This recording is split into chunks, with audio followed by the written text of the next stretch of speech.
Halo, selamat pagi. Assalamualaikum warahmatullahi wabarakatuh. Teman-teman semuanya, mudah-mudahan semuanya pada keadaan sehat ya, dan selalu diberikan rezeki yang lancar. Jadi hari ini saya mau ngupdate aja untuk proses pembangunan rumah minimalis menjadi 2 lantai. Jadi hari ini kita mau bahas mengenai besinya ya.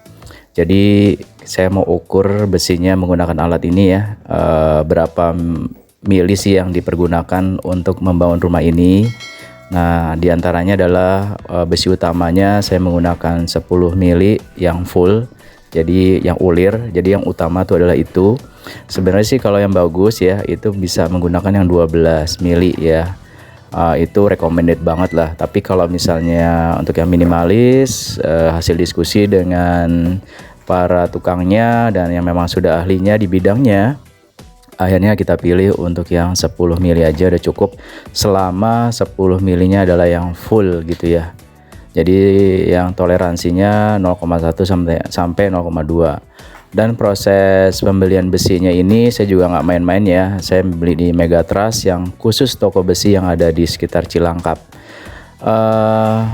Ini saya belum ahli sebenarnya menggunakan alat ini ya, jadi masih belajar juga. Jadi kalau pengukurannya nggak bagus atau salah, mohon maaf. Tetapi pas saat di toko kemarin itu dari Megatrust sendiri, besinya itu yang dia jual itu toleransi 0,1 sampai 0,2. Jadi sekitar kalau dia 10 mili berarti sekitar 98 sampai 99 ya. Jadi udah cukup bagus.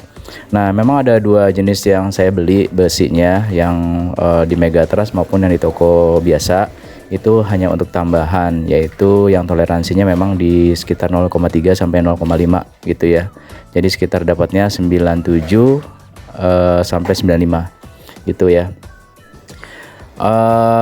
Jadi sekali lagi teman-teman, saya bukan tukangnya, jadi saya hanya reviewer sebagai usernya, atau sebagai apa ya, sebagai reviewer aja ya gitu ya.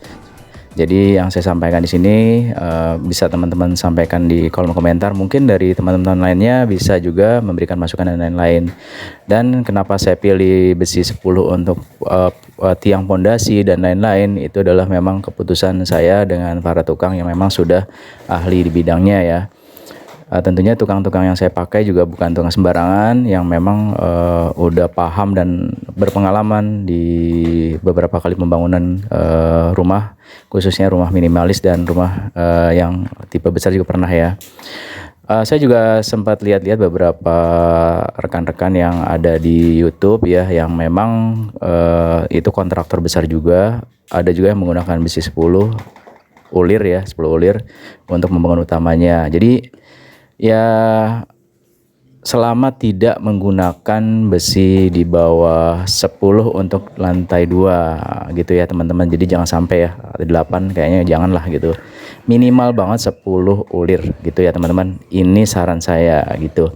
Oke, ini cakar ayam yang sisanya. Jadi ya cakar ayam ada yang 10 mili juga, ada yang 8. Nah, ini 8 alhamdulillah saya dapat yang full. Jadi saya nggak main-main juga untuk yang cakar ayamnya. Karena rumah ini sudah ada cakar ayamnya, jadi ini hanya tambahan aja gitu ya. Jadi di bawah rumah ini sudah ada cakar ayam, jumlahnya setiap lokasi itu udah ada cakar ayamnya atau foot flatnya.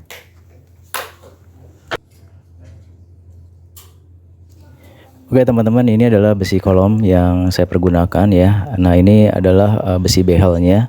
Saya menggunakan besi behel 6, bisa juga 8 ya, tapi saya menggunakan yang 6 full. Ini jaraknya antara behel yang satu dengan lainnya itu adalah yang 15 cm ya. Tujuannya supaya kalau misalnya itu dia tidak melebar. Jadi kalau dapat tekanan dari atas, ini akan memegangi besi yang ada ya. Jadi dia tidak akan melebar gitu, atau tidak pecah bahasa pertukangannya. Nah, ini panjangnya sekitar 6 meter, yang memang rumah ini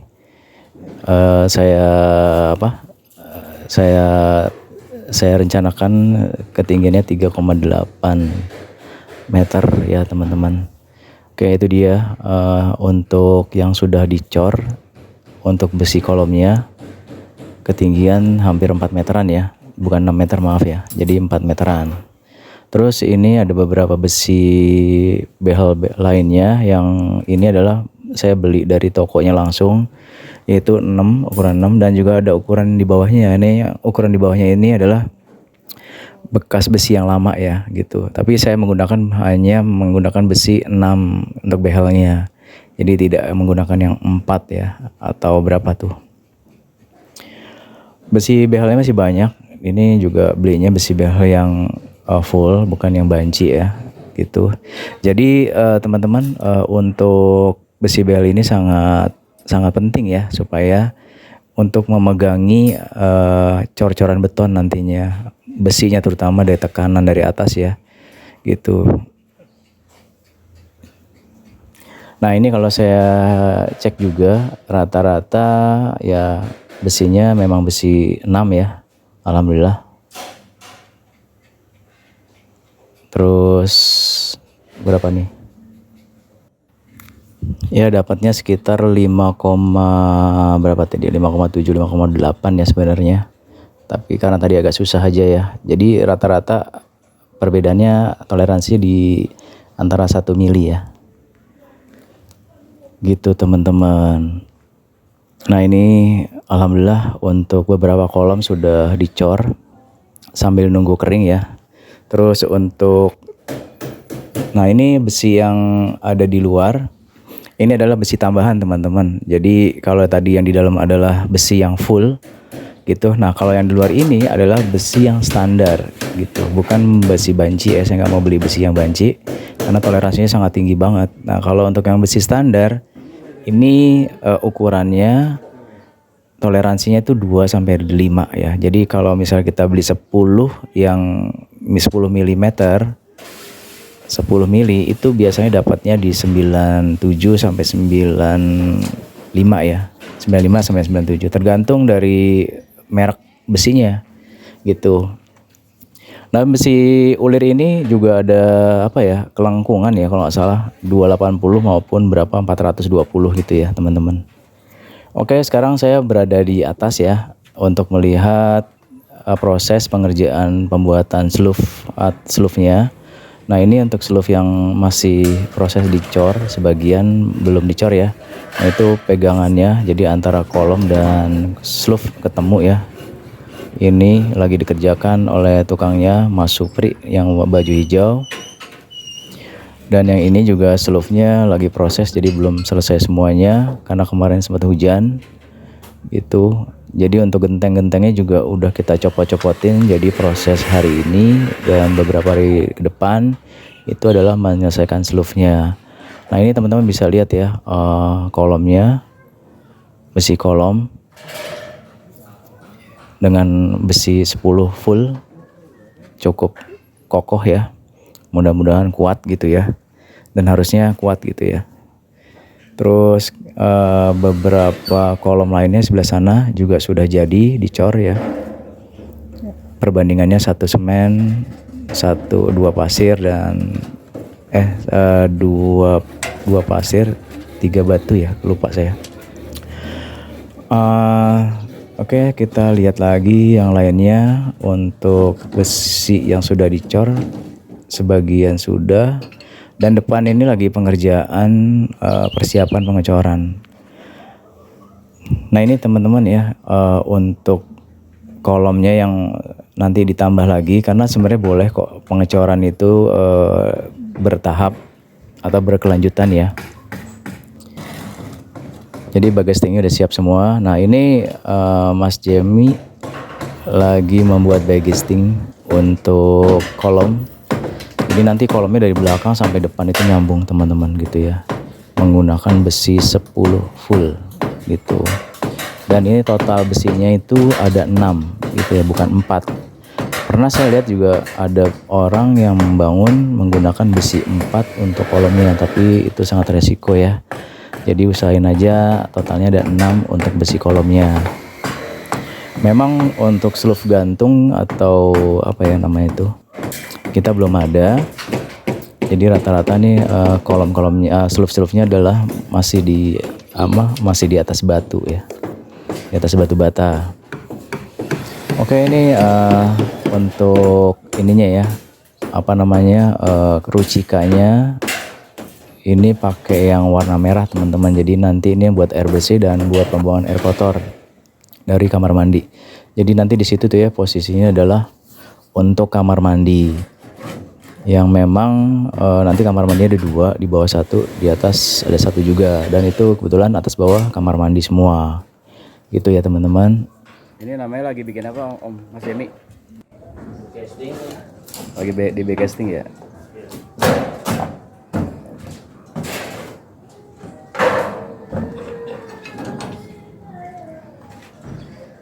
Ini Mas Jemi asal Yogyakarta nih, Gunung Kidul. Masih single ya Mas? Iya. Oh, masih single.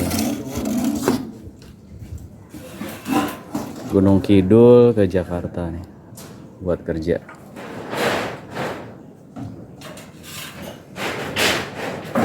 Ini yang paling muda. Ada juga yang udah berusia, Pak Kus namanya. Mana Pak Kus ya? Masih kuat tenaganya.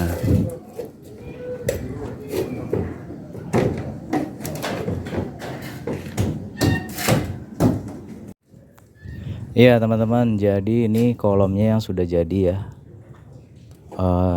Ini besinya, tuh lihat tuh besinya cukup keras ya. Kalau untuk yang besi ulir. Nah ini proses pengerjaan backcasting. Jadi teman-teman kalau kita lihat ya, itu kolomnya atau sleeve-nya dari belakang sampai depan ya, nyambung gitu ya. Nanti akan dicor. Jadi nanti ini kalau sleeve ini akan memegangi ya atau ditindihin oleh wermes dan bondek gitu. Ini prosesnya seperti ini, lagi di-cut. Ini tripleknya berapa ini ya? Inci ya? Berapa mili ya? 5 kali ya? 5 ya? Iya, 5.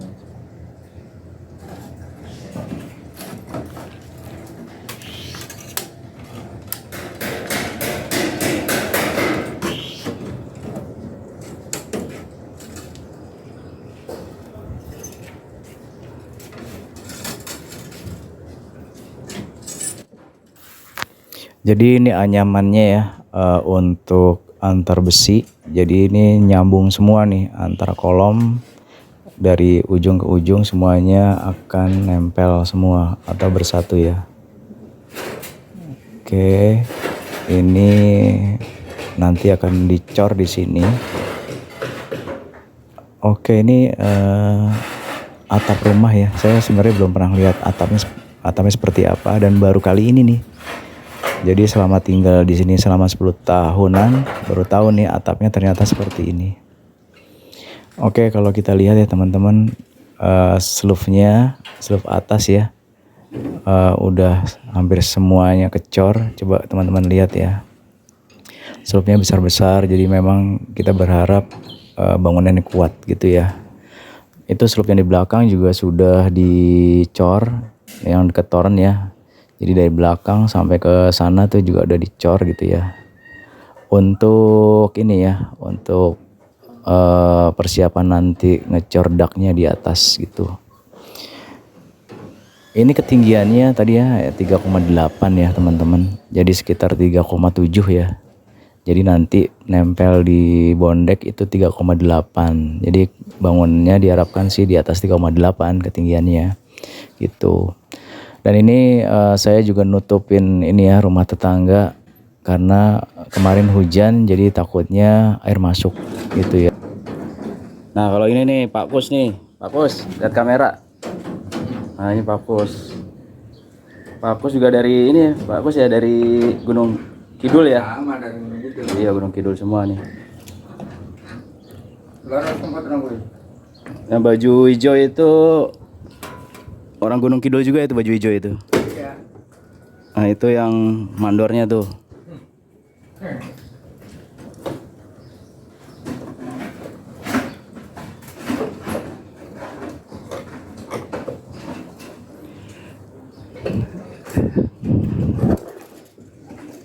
Jadi tahapannya baru ini ya, backcasting atau sleeve atas ya. Jadi nanti di sleeve semua. yang di atas ini diselup semua. Tapi baru bagian sini ya, bagian sana belum. Jadi ini ternyata dibagi dua ya gentengnya nih.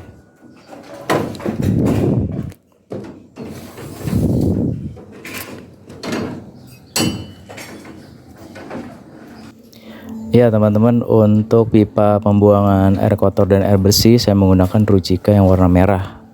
Karena kan kalau yang warna biru itu yang membutuhkan tekanan tinggi ya, sedangkan kalau air bersih air kotor kan tidak membutuhkan tekanan tinggi. Jadi kita pilih yang warna merah sekaligus menghemat biaya ya.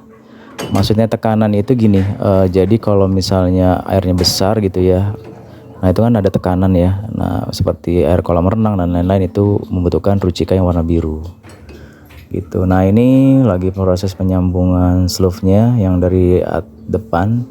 Nanti dia akan ketemu ke depan sana ya. Jadi nanti ada sleeve yang bergabung ya di sini. Oke teman-teman, saya sedikit mau bahas mengenai semen. Jadi ini semen harga satuannya sepersaknya adalah 55.000. Jadi harga semen itu tidak menentu juga ya, seperti besi. Jadi kadang-kadang bisa 50.000, bisa 70, bisa 58 gitu ya pasarannya. Nah ini saya dapat harga 55. Nah tapi kalau kita belinya banyak nih, kita bisa dapat harga di bawah 50.000 gitu per saknya gitu, minimal pembelian 50 sak gitu. Nanti pengiriman bisa bertahap gitu ya.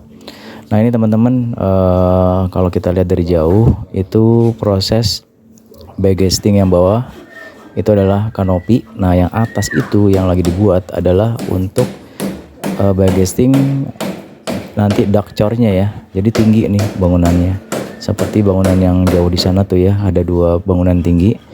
Itu juga dia 3,8 ketinggiannya, jadi sama gitu. Jadi tinggi banget nih. Tapi memang depan dak itu ada ini ya, ada kabel-kabel listrik gitu ya, yang mudah-mudahan tetap aman gitu ya. Dan proses pengedakan mudah-mudahan nggak lama lagi kalau memang ini sudah selesai semua. Jadi prosesnya memang cukup panjang juga ya gitu. Oke teman-teman, ini Bima juga udah mengajak pulang ke rumah. Jadi demikian videonya. Terima kasih banyak sudah menonton video ini. Mudah-mudahan apa yang saya sampaikan berguna, dan mudah-mudahan juga teman-teman yang sedang bangun diberikan kelancaran prosesnya ya. Adapun kekurangan yang kami sampaikan, kami minta maaf. Begitu dulu. Assalamualaikum warahmatullahi wabarakatuh. Salam sukses.